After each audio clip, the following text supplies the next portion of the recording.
वर्ष में continents and oceans आते हैं। उनके सेकेंड ऑर्डर्स जो होते हैं, मतलब दो तीन प्रकार के उच्चावच होते हैं, उसमें माउंटेन आते हैं, प्लेट्यू आता है और प्लेन आता है। अब थर्ड ऑर्डर में क्या होता है, जो इनके ऊपर नदियों द्वारा, हिमानियों द्वारा, हवाओं के द्वारा जो भी स्थलाकृतियाँ मतलब प्लेटफॉर्म्स बनते हैं, वो सभी थर्ड ऑर्डर रिलीफ फीचर्स होते हैं।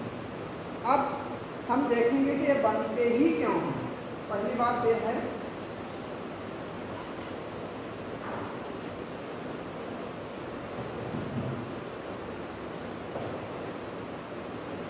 ये प्लेट्स है, ये कॉन्टिनेंटल प्लेट्स हैं,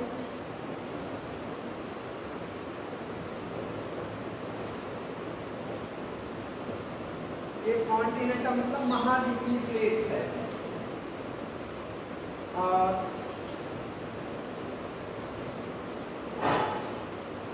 ओशनिक प्लेट है।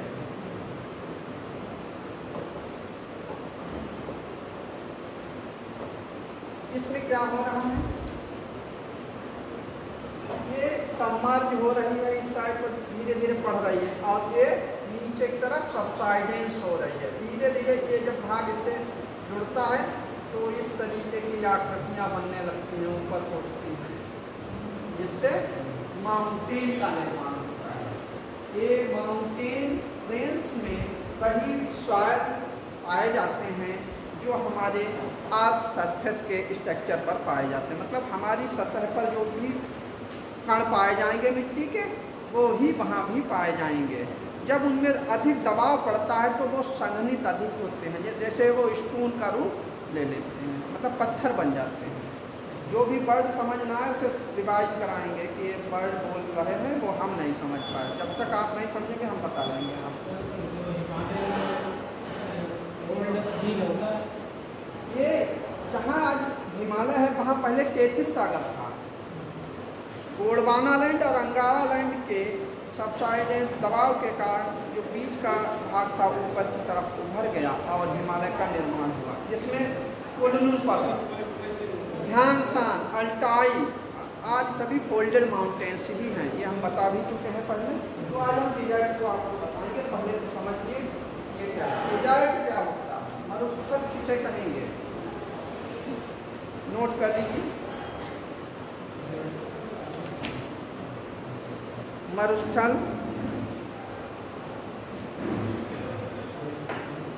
स्थल पर पाए जाने वाले वे सभी भाग हैं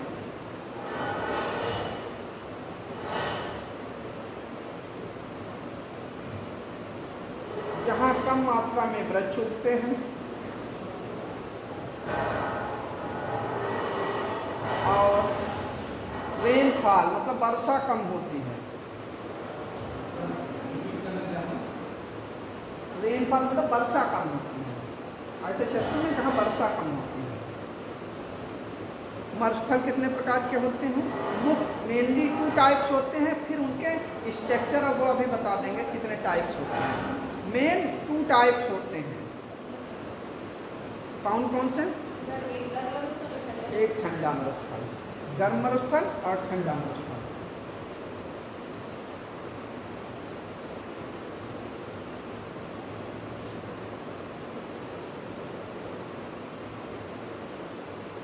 तो हम जो गर्म मरुस्थल है उसके विषय में बताएंगे वो होता कैसे है। शुष्क क्षेत्रों में जल की कमी के कारण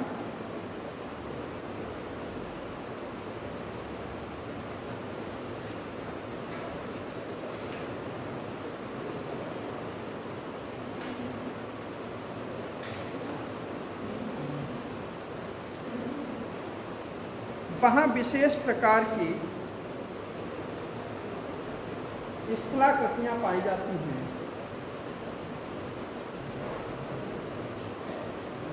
वहाँ विशेष प्रकार की स्थलाकृतियाँ पाई जाती हैं जिनमें लैंडफॉर्म्स स्थलाकृतियाँ करते हैं, जिनमें पवन का मतलब विंड का महत्वपूर्ण योगदान होता है।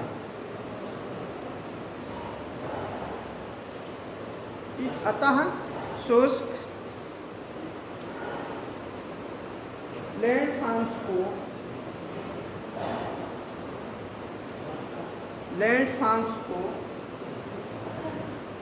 शुष्क ट्राई लैंडफॉर्म्स कहते हैं। वो सभी ट्राई लैंडफॉर्म्स होते हैं। ड्राई सूखे भाग होते हैं, क्योंकि ये लैंडफॉर्म्स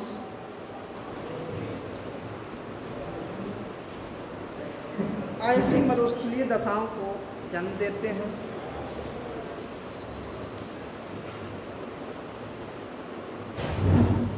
और ये हमें स्थल पर स्पष्ट रूप से दिखाई देते हैं।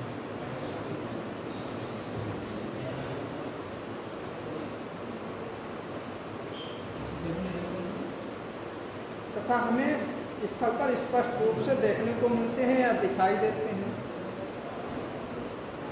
अतः इन्हें मरुस्थलीय स्थलाकृतियाँ कहते हैं या डिजर्ट लैंडफॉर्म्स कहते हैं। ऐसे स्थल को कुछ स्पेसिफिक मतलब कुछ विशिष्ट जलवायु दशाओं क्लाइमेटिक कंडीशंस में विकसित होते हैं। वो क्लाइमेटिक कंडीशन क्या है आज लिख लेंगे, जैसे हाई टेम्परेचर उच्च तापमान,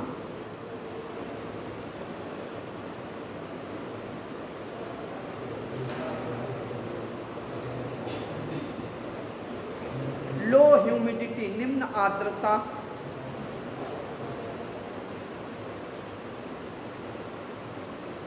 हाई विंड स्पीड उच्च पवन वेग गति, शॉर्ट वेजिटेशन अल्प वनस्पति पेड़ पौधे कम होते हैं, ये उसकी कंडीशन होती है।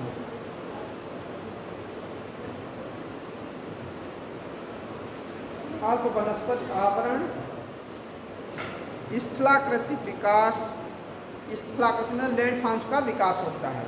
तब ऐसी जगह जहाँ पर अधिक टेम्परेचर हो, रेनफॉल कम हो, वर्षा कम हो, वेजिटेशन की मात्रा भी कम हो और इस लैंडफॉर्म्स ड्राई हो, उसे हम शुष्क मरुस्थल कहेंगे।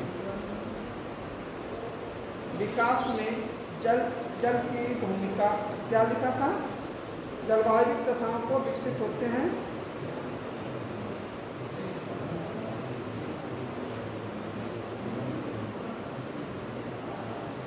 इन्हें मरुस्थलीय स्थलाकृतियाँ जलवायु दशाओं पर निर्भर करती हैं। मुख्य रूप से पोलर रीजन्स ध्रुवीय प्रदेशों में, मिड लेटीट्यूड मध्य अक्षांशीय भागों में, पोलर रीजन्स ध्रुवीय क्षेत्रों, मिड लेटीट्यूड मध्य अक्षांशों,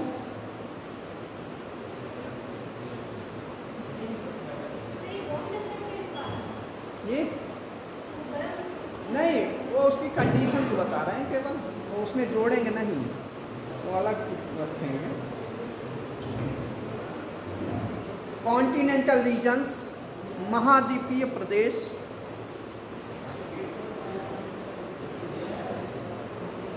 सब ट्रॉपिकल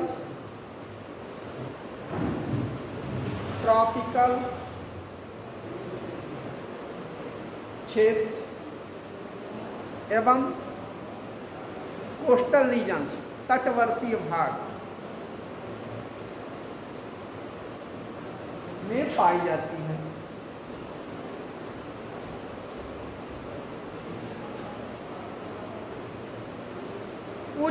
उच्च शुष्कता वाले भागों में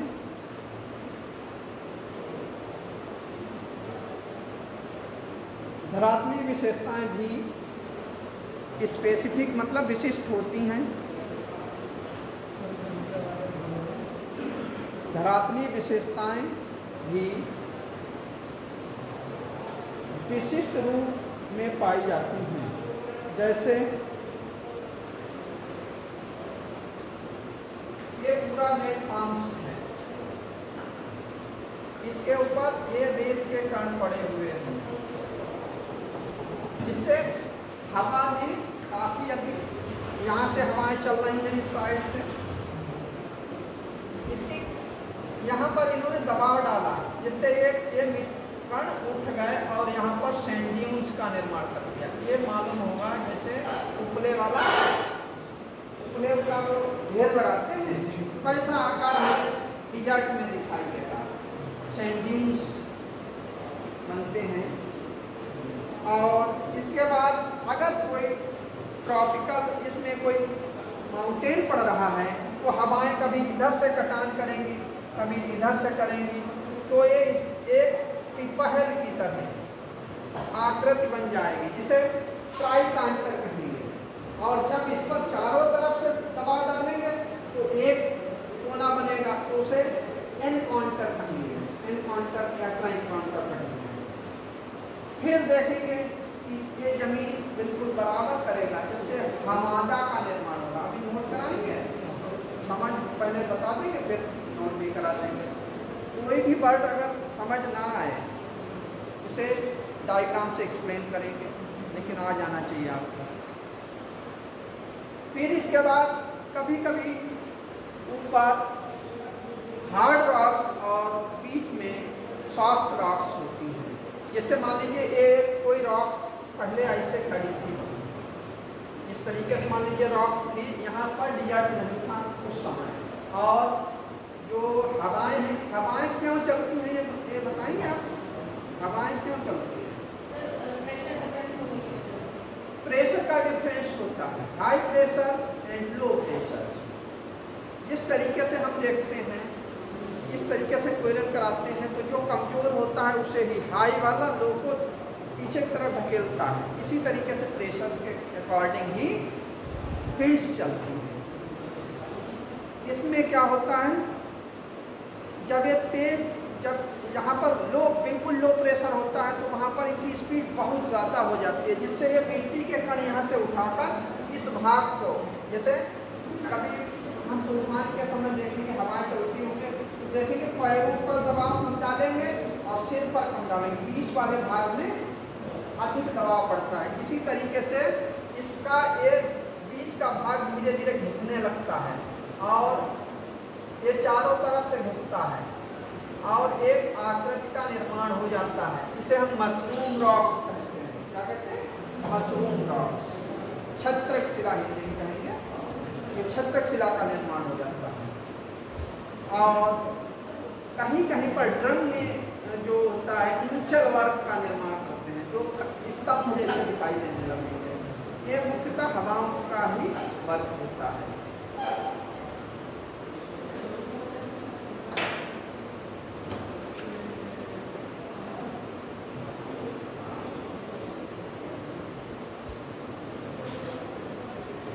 यहाँ तक कहीं कंफ्यूजन हो पूछेंगे, ये नहीं कि क्वेश्चन उसी से रिलेटेड कोई भी क्वेश्चन पूछ सकते हैं।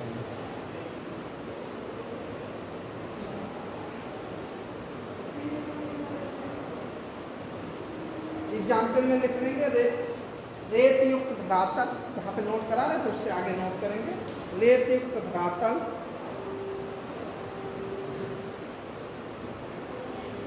जिसे रेतीला मरुस्थल भी कहते हैं, जिसे रेतीला मरुस्थल भी कहते हैं। खुली चट्टानों वाला धरातल, खुली चट्टानों वाले धरातल को हम क्या कहेंगे, एक ब्रैकेट में लिख लीजिए, हमादा कहते हैं। हमादा।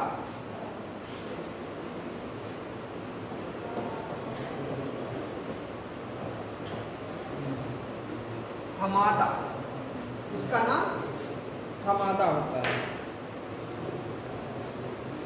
कोणीय शैल जो अभी बता चुके हैं, कोणीय शैल, इसमें एंगल बन जाते हैं। शैल खंडों में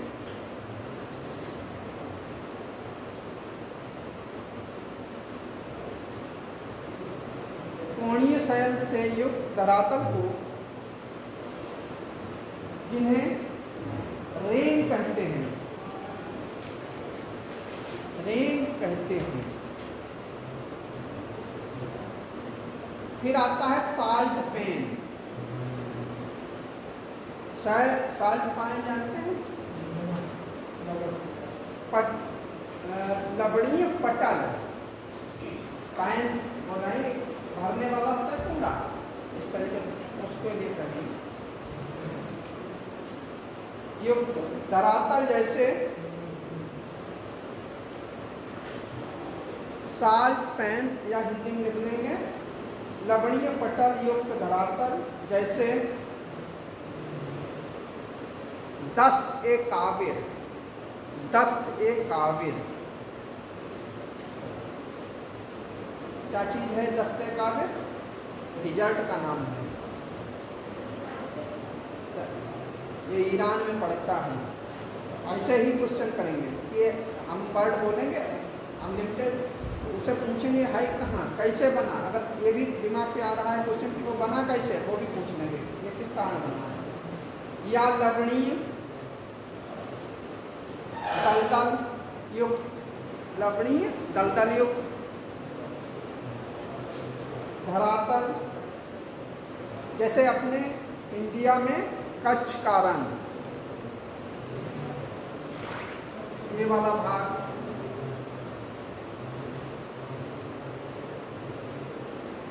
ये पूरा भाग दलदली है। यहाँ पर कौन सा पार्क है जिसमें फॉरेस्ट आइस पाए जाते हैं, मतलब जंगली गधे पाए जाते हैं। गिरी तो यहाँ है, गिरी ये है, कच्छ ही नाम है उसका, कच्छ के रण में पाए जाते हैं, वही कच्छ का रण ही है। हल्का ही क्वेश्चन, ज़्यादा हम बीच में एक दो क्वेश्चन ऐसे करते रहेंगे जो उससे रिलेटेड होंगे इसके साथ साथ।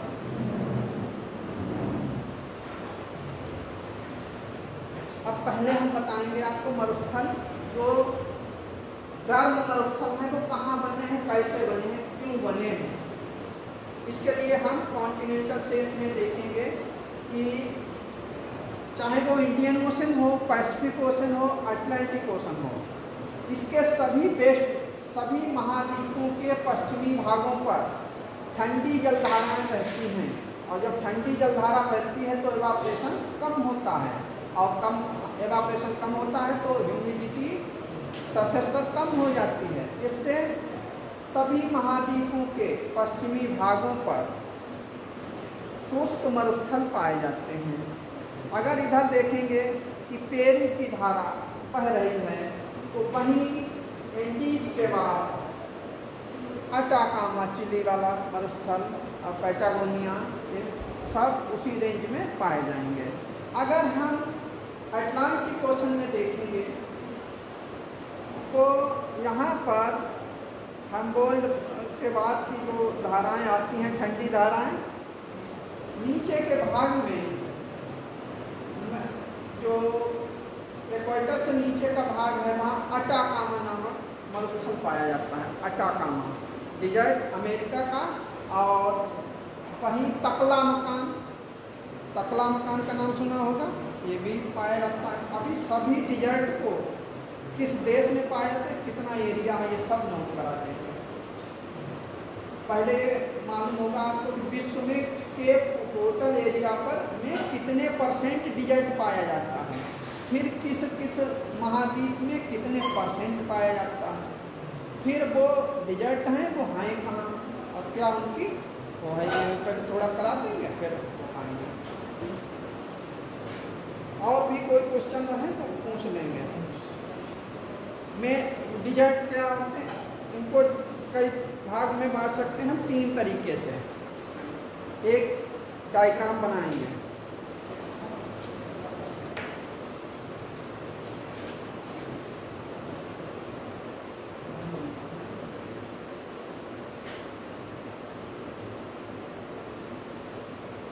ऐसे बना लीजिए डिजर्ट मरुस्थल, जैसे भी लिखे डिजर्ट्स जो हैं उनके कई टाइप्स हैं।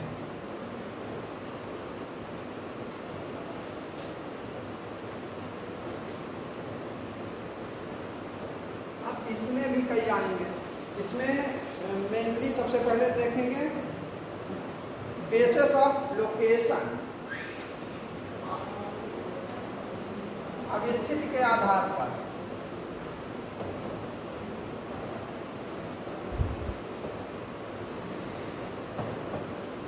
लोकेशन के आधार पर आप या हिंदी में कहेंगे अवस्थिति के आधार पर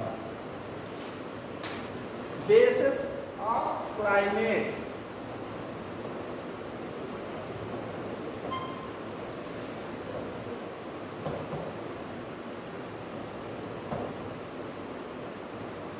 जलवायु के आधार पर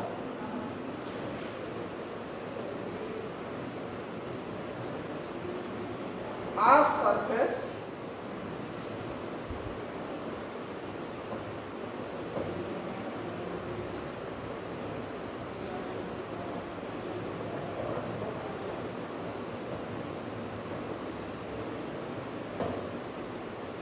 सरफेस के अकॉर्डिंग, हिंदी में लिख लेंगे धरातली आवरण के आधार पर। ये 3 हैं। अब इसके कई भाग होंगे।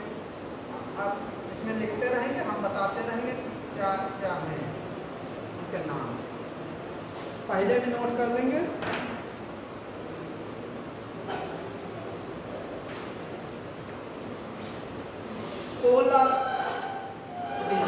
पोलर डिजर्ट मरुस्थली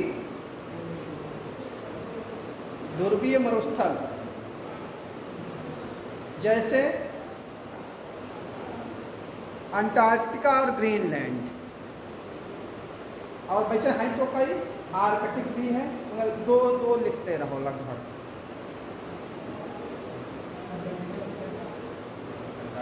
ग्रीनलैंड, इसी में दूसरे नंबर पर मिड लेटीट्यूड मध्य अक्षांशीय महाद्वीपीय मरुस्थल। मध्य अक्षांशीय महाद्वीपीय मरुस्थल जैसे गोबी और नवादा। गोबी कहाँ है? मंगोलिया, चाइना के बॉर्डर पर पूरा मिला हुआ है, और नेवादा यूएसए का पार्ट्स है, अमेरिका का। सब ट्रॉपिकल या उपोष्ण कटिबंधीय मरुस्थल जैसे सहारा डिजर्ट, अटाकामा,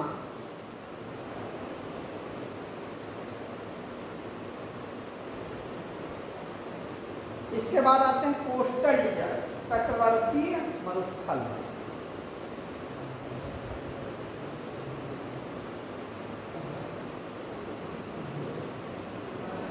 तटवर्तीय नाविक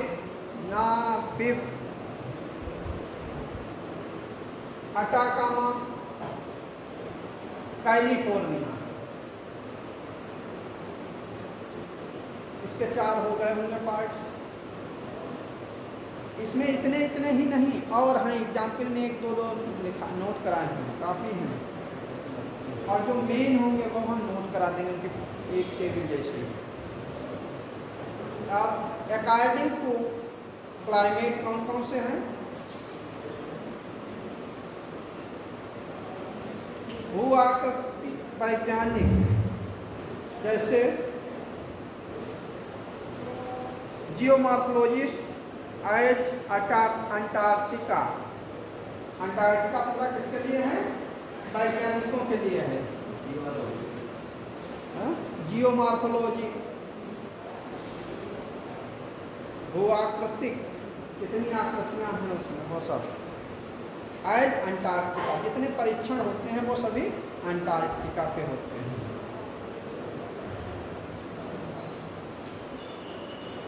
शीत मरुस्थल, जलवायु में तो ठंडे गर्म सभी आ जाएंगे। शीत मरुस्थल जैसे गोबी, इंडिया का लद्दाख, पैंटागोनिया।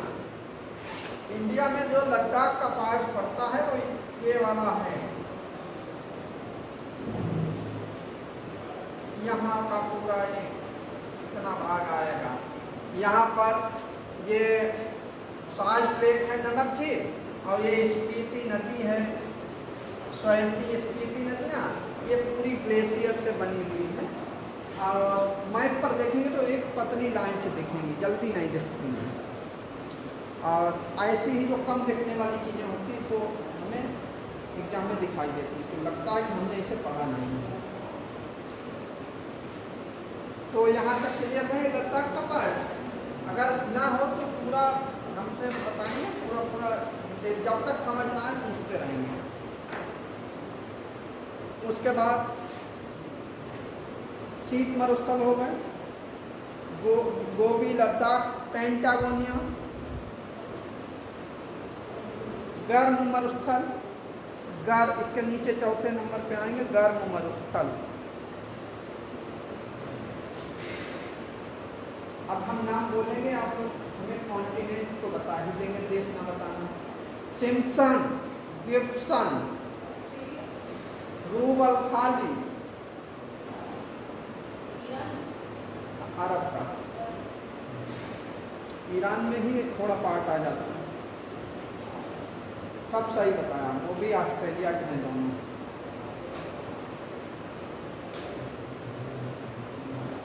अब धरातलीय आवरण के आधार पर, धरातलीय आवरण के आधार पर कौन कौन से उत्तर देते हैं। जैसे हमारे यहाँ राजस्थान का पार्ट है वो रेतीला है। सबसे पहले रेतीला मरुस्थल हमने बताया था कणों के आधार पर। रेतीले मरुस्थल को कभी कभी आता है कि आर्ग क्या कहलाता है, आर्ग वर्ड आता है, आर्ग ऐसे लिखा होगा, आर्ग क्या कहलाता है, आर्ग। रेतीले मरुस्थल को आर्ग भी कहते हैं।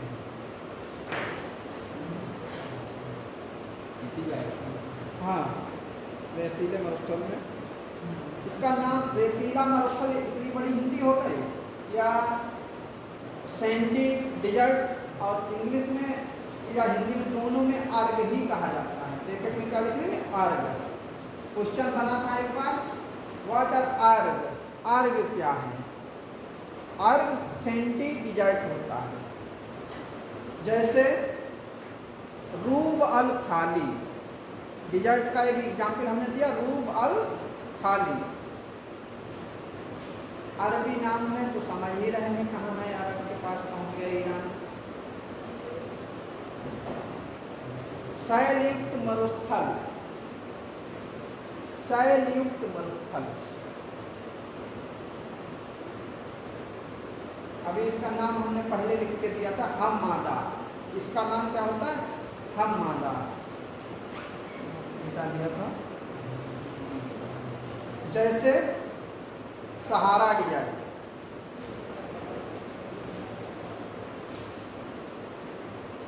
इसके बाद आता है पथरीला मरुस्थल। कुछ बड़े बड़े पत्थर के टुकड़े पड़े दिखाई देते हैं।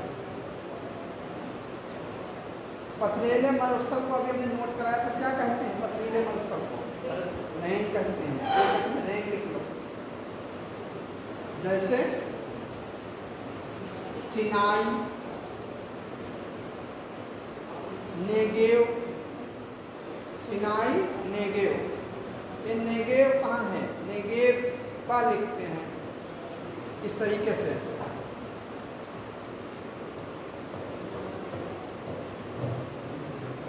नेगेव।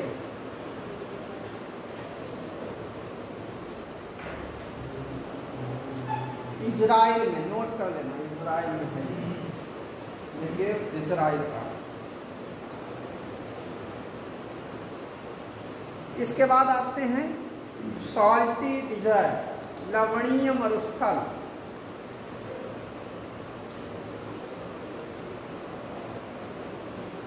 जैसे दस्त-ए-काबिर,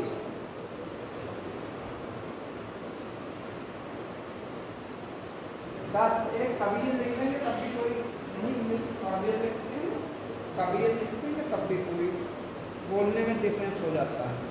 तकला मकान, तकला मकान,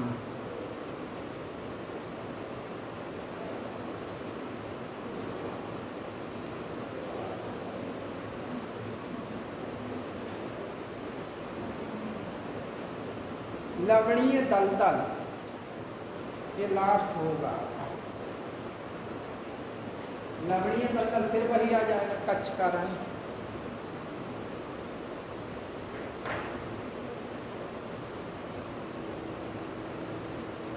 यहाँ तक सबको क्लियर हो रहा। अब हम देखेंगे कि इन डिजर्टों में कौन कौन सी कंडीशंस पाई जाती हैं और वो किस कंडीशन तक बने रहते हैं।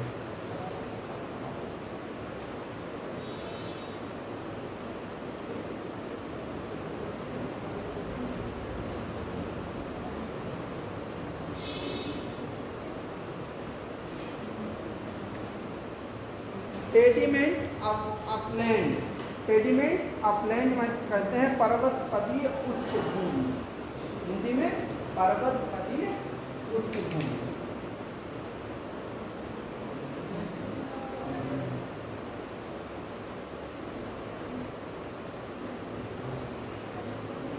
इस प्रकार के मरुस्थल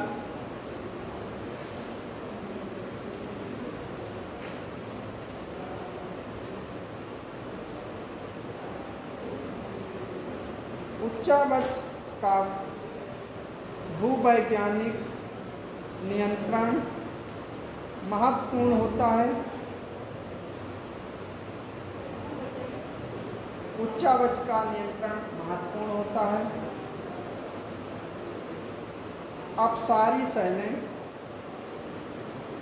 अपसारी शैल युक्त अनावृत होते हैं।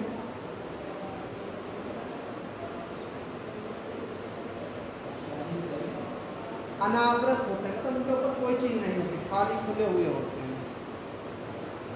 जैसे सामान्यतः उच्चावच अधिक होता है,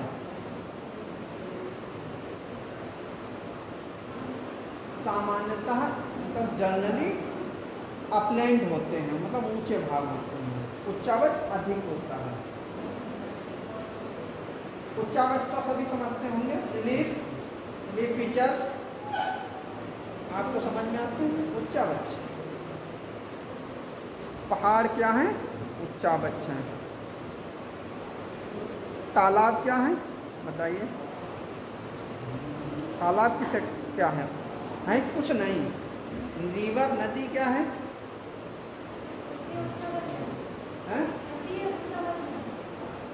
नदी, पर्वत, पठार, मैदान, ये सभी रिलीफ फीचर्स में ही आएंगे, कोई भी अलग पार्ट्स नहीं है, चाहे वो गहराई में हो या ऊंचाई में हो।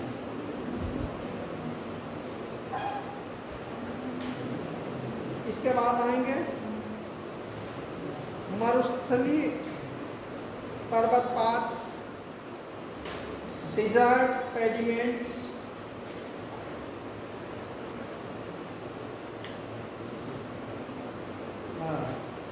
ये मरुस्थल संक्रमण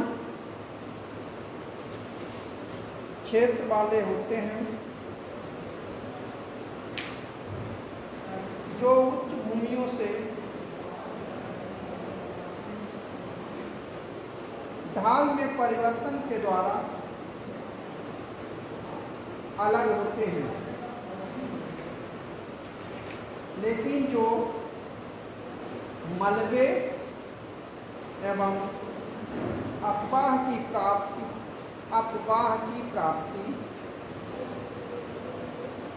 उच्च भूमि में ही करते हैं। उच्च भूमि मतलब ऊपर ही करते हैं, उनका जो निर्माण होता है वो ऊपरी भागों में ही होता है। लेकिन जो मलबे एवं अफवाह की प्राप्ति उच्च भाग में ही करते हैं, इन क्षेत्रों में अपरदनात्मक स्थल रूप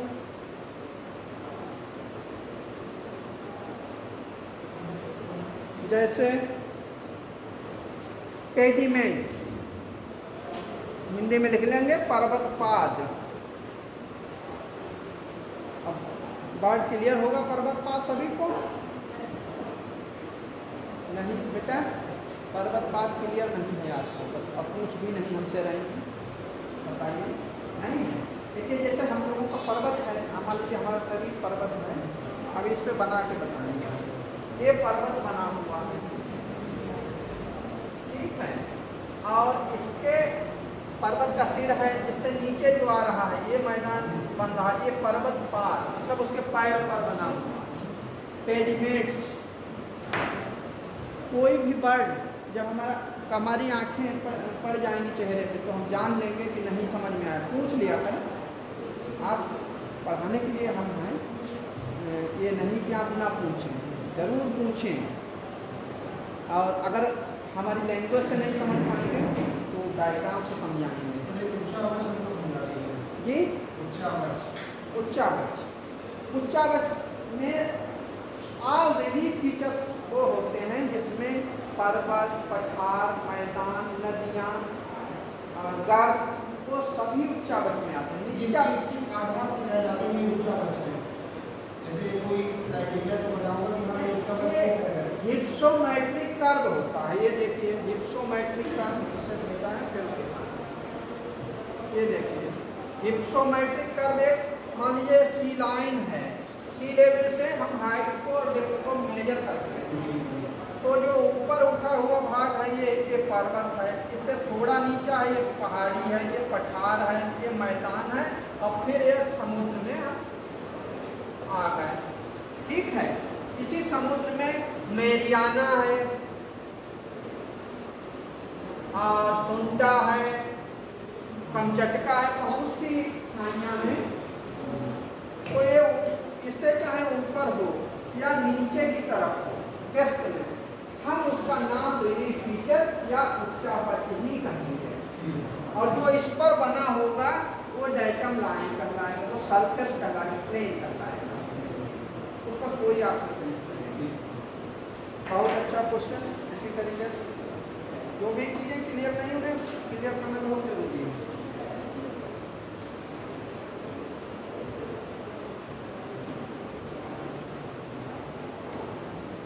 क्या नोट किया था? पर्वतपाद तथा निक्षेपात्मक स्थल रूप, निक्षेपात्मक स्थल रूप जैसे एल्यूवियल प्लेन्स हमने पहले बताए थे, जलोढ़ पंख बोलते हैं।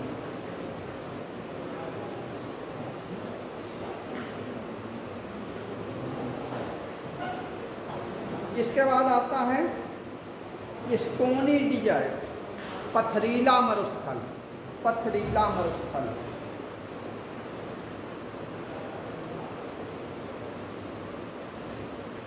ऐसे मरुस्थलों में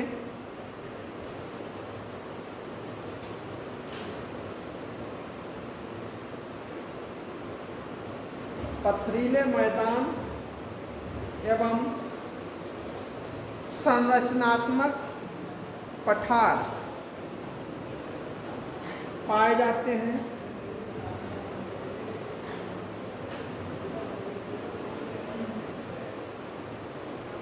और उनके ऊपर पत्थर के टुकड़ों की चुनाई हो सकती है।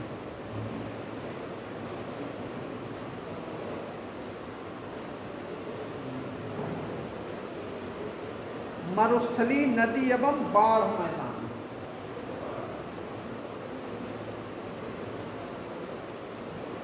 नदी एवं बाढ़ मैदान, मरुस्थली नदी एवं बाढ़ मैदान, ये मरुस्थलीय निम्न भूमियों में, ये मरुस्थलीय निम्न भूमियों के लक्षण हैं।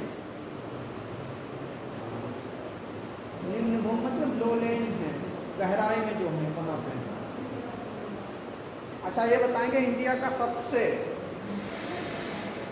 नीचा भाग कौन सा है? यहाँ से एक क्वेश्चन बनता है, भारत में वो कौन सी जगह है जहाँ के निवासी समुद्र तल से नीचे रहते हैं? किस राज्य में है? राज्य बताइए, फिर हम जगह बताएंगे आपको। अब हम राज्य बताएं तो आप जगह बताएं। केरल में है, कोच्चम के पास में ही है जगह। वहाँ का जो है सी वाटर बड़ी ऊपर है और नीचे जहाँ लोग कहते हैं वो सरफेस नीची है उस पानी के एरिया से, वो कहलाता है। ऐसे क्वेश्चन आते हैं उसमें, ये नहीं बुक्स में हमने ये देखा ही नहीं, ऐसे क्वेश्चन नहीं होते।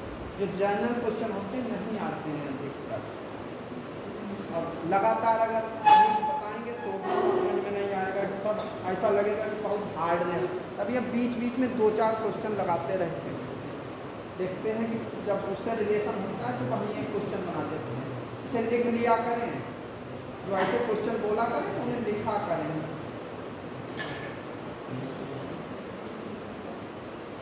मरुस्थली झील मैदान या मरुस्थली झील बेसिन,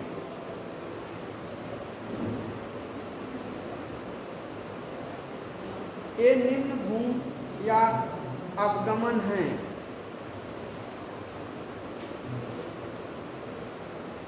जो प्रायः लवणीय होते हैं, जो प्रायः लवणीय होते हैं और वे आंतरिक प्रवाह वाली धाराओं से जल प्राप्त करते हैं।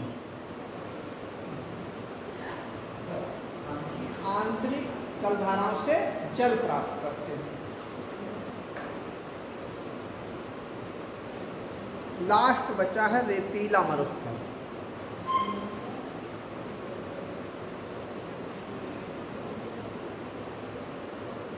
ये मरुस्थल प्रायः रेत से ढके होते हैं।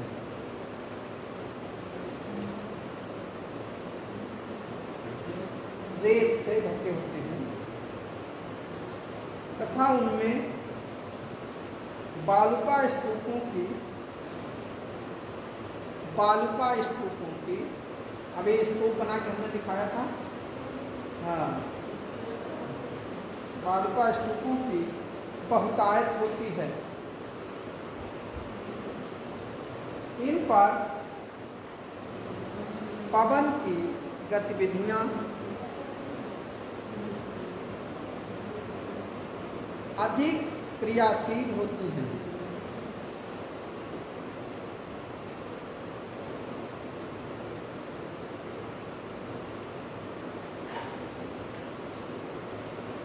ये जो होते हैं, जैसे हवाएं इधर से जा रही हैं बहती हुई, सैंड को साथ में लिए हुए उड़ रही हैं हवाएं, और यहाँ पर प्रेशर लो हो गया, तेजी आ गई तो यहाँ जो मिट्टी थी उसे उठा लिया, और वहीं पर प्रेशर लो हाई हुआ तो ये इन्होंने मिट्टी को छोड़ दिया, मतलब उनकी गति कमजोर हो गई और जो मिट्टी थी उनके साथ वो वहीं गिर गई। इसे टीले का निर्माण होता है, जिसे हम स्तूप, बालू का स्तूप कहते हैं। और जब ये चट्टान को ऐसे घिस देती है तो स्लीप, और इसके जब चट्टान का ऊपरी भाग घिसती है तो उससे क्या कभी कभी ऐसे मैदान में देखेंगे अर्धचंद्राकार आकृतियां बनती हैं डिप्रेशन से। पूरा क्रिया के द्वारा इस तरीके की एक आकृति बन जाएगी बालू के द्वारा।